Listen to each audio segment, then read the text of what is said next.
વિદ્યાર્થી મિત્રો, તમારું ખૂબ ખૂબ સ્વાગત છે મારી આ ચેનલ સ્ટડી વિથ નેન્સીમાં। જો હજી સુધી તમે મારી આ ચેનલને સબસ્ક્રાઇબ ના કરી હોય તો જલ્દીથી સબસ્ક્રાઇબ કરજો। આજે આપણે પ્રકરણ નંબર 5 સમાંતર શ્રેણીમાં સ્વાધ્યાય 5.1નો ચોથા દાખલામાં પ્રશ્ન નંબર 7 થી 10 સુધીના પ્રશ્નો જોઈશું। આની પહેલાના જે પ્રશ્ન છે એનો વિડીયો બનાવેલો છે, જે ચેનલમાં છે, તે પણ તમે જરૂરથી જોજો। અહીંયા આપણે 7 થી 10 સુધીના જોઈશું અને એના પછીના જે બાકી છે 12 સુધીના અહીંયાના પછીના વિડીયોમાં જોઈશું। તો અહીંયા તમે જોશો કે અહીં ચોથો દાખલો આપેલો છે કે નીચેનામાંથી કઈ શ્રેણી સમાંતર છે, જો તે શ્રેણી બનાવે છે તો તેનો સામાન્ય તફાવત અને તેના પછીના 3 પદ શોધો। કે અહીંયા આપણને પૂછેલું છે કે સમાંતર આપણે જે શ્રેણી આપેલી છે એ સમાંતર શ્રેણી છે કે નહીં, પહેલાં તો આપણે તે તપાસવાનું છે। જો તે સમાંતર શ્રેણી હોય તો આપણે તેનો સામાન્ય તફાવત ડી અને એના પછીના 3 પદ શોધવાના છે। તો એમાં તમે જોશો કે અહીંયા આપણને 7મો આપેલો છે, 7મો દાખલો આપેલો છે કે 0 છે, પછી -4, -8 ને -12। તો એમાં આપણે સામાન્ય તફાવત ડી બરાબર a2 - a1 થઈ જશે। તો અહીંયા આપણને a2 કેટલા આપેલા છે -4। હવે -4 - 0 કરશું તો આપણે કોઈ પણ સંખ્યામાંથી 0 જાય તેની તે જ સંખ્યા આવશે, એટલે ડી આપણને કેટલો -4 જ મળી જશે। ફરીથી આપણે ડી મેળવીને ચકાસીશું કે સમાંતર શ્રેણી બને છે કે નથી બનતી, એટલે ડી બરાબર શું થઈ જશે a3 - a2 થઈ જશે। તો હવે તમે જોશો ડી બરાબર શું થઈ જશે a3 - a2 માટે હવે a3 કેટલા આપણને આપેલા છે -8 બરાબર -4। તો હવે જુઓ -8 માંથી આપણે -4 કરીશું એટલે માઇનસ શું થઈ જશે પ્લસ થઈ જશે, એટલે -8 + 4। તો હવે જુઓ પ્લસ માઇનસ 8 માંથી 4 જાય એટલે 4, મોટી સંખ્યા 8ની આગળ માઇનસની નિશાની છે એટલે 4ની આગળ પણ માઇનસની નિશાની આવશે, એટલે આપણને શું મળી જશે -4 મળી જશે। એટલે ડી -4 ને -4 ડી સમાન મળી ગયો, એટલે સમાંતર શ્રેણી બને છે, સમાંતર શ્રેણી બને છે। હવે સમાંતર શ્રેણી બને છે તો એના પછીના આપણે 3 પદ શોધવાના રહેશે। તો a5 થઈ જશે, અહીંયા પહેલું પદ, બીજું, ત્રીજું અને ચોથું પદ આપેલું છે, તો એના પછીનું 5મું પદ a5 આપણે શોધીશું।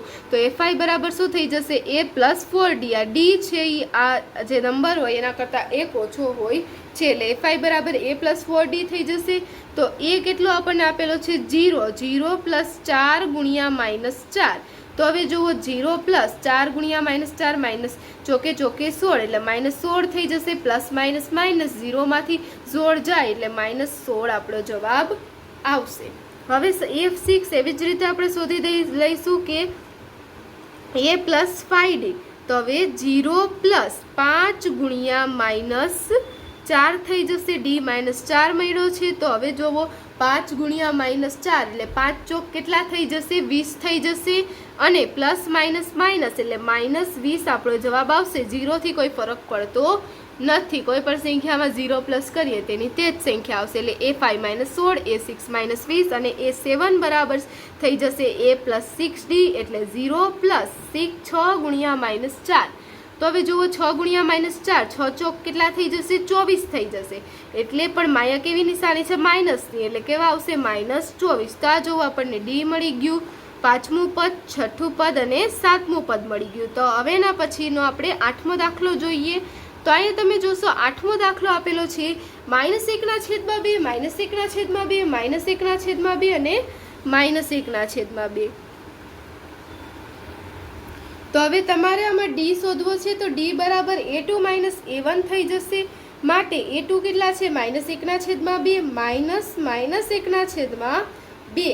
તો હવે જુઓ -1/2 માઇનસ માઇનસ તો થઈ જશે +1/2। તો હવે પ્લસ માઇનસ માઇનસ એટલે 1/2 માંથી 1/2 જાય કેટલા આવી જશે 0 થઈ જશે।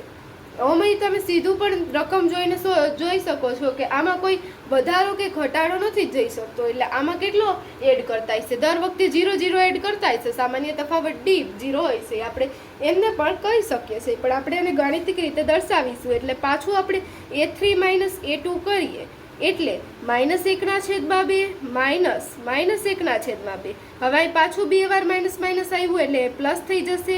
-1/2 પ્લસ 1/2. 1/2 માંથી 1/2 બાદ કરીએ તો આપણો જવાબ કેટલો આવી જાય? 0. તો સામાન્ય તફાવત ડી કેટલો થઈ ગયો? 0. એટલે જ્યારે પણ સામાન્ય તફાવત ડી 0 હોય એટલે બધાય પદ સરખા જ આવે, કારણ કે સરખો વધારો થાય છે. એટલે હવે તમે આપણે આગળ 3 પદ શોધશો ને એ પણ આપણને કેટલા મળશે? -1/2 જ મળશે. પણ આપણે સીધા નહીં લખીએ, કેવી રીતે આવ્યા આપણે લખવું પડશે. એટલે ડી છે, સૂત્રમાં કિંમત મૂકીએ એટલે એફઆઈ બરાબર શું થઈ જશે? a plus 4d. હવે તમે જોશો કે a કેટલા છે? -1/2. હવે 4 ગુણ્યા 0, d એ તો 0, તો 4 ગુણ્યા 0 કેટલા થઈ જશે? 0. એટલે -1/2 માં આપણે 0 પ્લસ કરીએ તો શું જવાબ આવશે? -1/2. એવી જ રીતે a6, a પ્લસ 5d એટલે શું થઈ જશે? -1/2. 5 ગુણ્યા 0 કેટલા આવી જશે જવાબ? -1/2. એવી જ રીતે સાતમું પદ a7 બરાબર a પ્લસ 6d થઈ જશે. તો હવે જુઓ a કેટલા છે? -1/2 વત્તા 6, d કેટલો છે? 0, તો એનો જવાબ પણ કેટલો આવી જશે? -1/2. તો આ જુઓ આપણો સાતમું પદ મળી ગયું. તો અહીંયા તમે જોશો કે આપણો સામાન્ય તફાવત d 0 થઈ જશે અને પછી પાંચમું, છઠ્ઠું અને સાતમું પદ સરખું જ મળશે. -1/2, -1/2 અને -1/2. હવે જુઓ નવમો દાખલો આપેલો છે 1, 3, 9 ને 27. તો હવે આમાં આપણે ડી શોધીશું. a2 - a1 એટલે 3 માંથી 1 જાય, 3 માંથી 1 જાય એટલે કેટલા વધશે? 2 વધશે. હવે વાપસ આપણે પાછો ડી શોધી લઈએ તો 9 માંથી 3 બાદ કરશું એટલે a3 - a2 કરીશું. એટલે 9 માંથી 3 બાદ થાય તો કેટલા મળશે? આપણને 6 મળશે. તો અહીંયા તમે જોશો કે પહેલા ડી બી હતો ને પછી ડી 6 આવ્યો. તો જુઓ પહેલા 2 અને પછી 6 એટલે અલગ અલગ સામાન્ય તફાવત મળે. અને જ્યારે સામાન્ય તફાવત અલગ અલગ મળે ત્યારે સમાંતર શ્રેણી બને નહીં. એટલે આપણે લખી દઈશું સમાંતર શ્રેણી નથી. આ શું છે? સમાંતર શ્રેણી બનાવતી નથી. આ સમાંતર શ્રેણી નથી, કારણ કે તમે અહીં જોશો સામાન્ય તફાવત ડી બદલાયા કરે છે અને જે સમાંતર શ્રેણી હોય એમાં સામાન્ય તફાવત ડી સમાન રહે છે. એટલે આ સમાંતર શ્રેણી બનતી નથી. હવે એના પછીનો 10મો દાખલો જોઈએ. તો 10મો દાખલો આપેલો છે a, 2a, 3 અને 4a. તો હવે તમે જોશો આમાં આપણે આગળ પદ શોધીએ તો અહીંયા આપણને પહેલું પદ આપણે પહેલાં તો સામાન્ય તફાવત ડી શોધીશું. તો ડી બરાબર શું થઈ જશે? a2 - a1 એટલે 2a - a. હવે આને આગળ એની આગળ સહગુણક કાંઈ નથી એટલે 1 સમજવાનું, 2 માંથી 1 જાય એટલે 1 વધશે એટલે આપણને જવાબ શું મળી જશે? a મળી જશે. એવી જ રીતે ફરીથી એકવાર ડી શોધી લઈએ. a3 - a2 માટે 3a - 2a થઈ જશે. આ ત્રીજું પદ 3a, બીજું પદ 2a એટલે 3a - 2a 3 માંથી 2 જાય એટલે 1a. તો જુઓ બંનેનો સામાન્ય તફાવત ડી કેટલો મળી ગયો? સમાન મળી ગયો. બંનેનો સામાન્ય તફાવત ડી એ છે. હવે સામાન્ય તફાવત ડી સરખો હોય એટલે સમાંતર શ્રેણી બને છે. આપણે લખવું હોય તો લખી શકીએ કે સમાંતર શ્રેણી બને છે. હવે સમાંતર શ્રેણી બને છે તો હવે આપણે આગળ પદ શોધીશું. તો આગળના પદ શું થઈ જશે? a5 શું થઈ જશે? a5 બરાબર a પ્લસ 4d થઈ જશે. એ કેટલો મળ્યો આપણને? એ છે a પ્લસ 4 ગુણ્યા ડી પણ કેટલો મળ્યો? એ મળ્યો a પ્લસ 4 એટલે a પ્લસ 4 એ કેટલા થઈ જશે?